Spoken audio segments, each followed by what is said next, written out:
قسوة الزمان واشتداد المصاعب حطني وقتي القاسي على رؤوس الأرماح.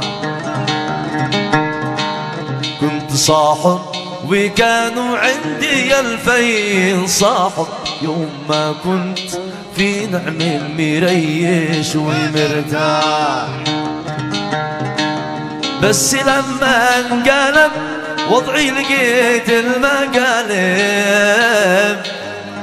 وانقلب طبعهم حتى الضباحة والاشلاع.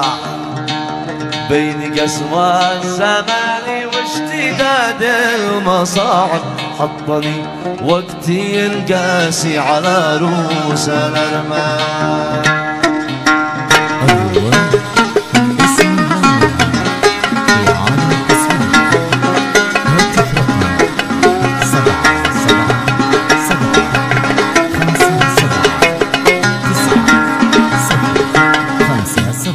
لاغت كانوا يسألوا أين غايب، شوفتي عيد والجلس معي كانت أفراح.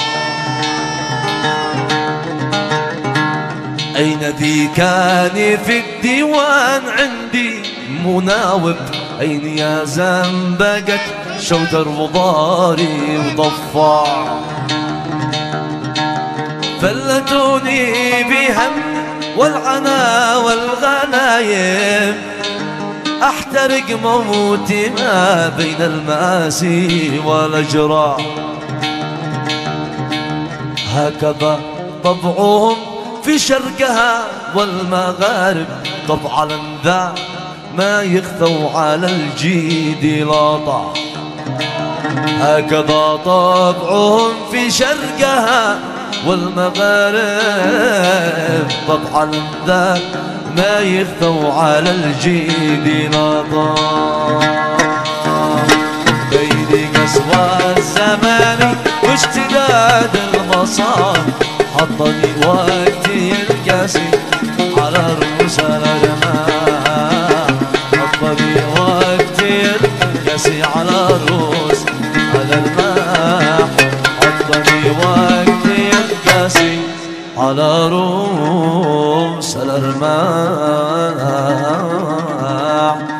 اللهم صل وسلم عليه، صلى الله وسلم عليه وعلى آله الطيبين الطاهرين. الفاتحة. الله يجعل في ذلك الخير والبركة وزوج العزبة. نقول آمين.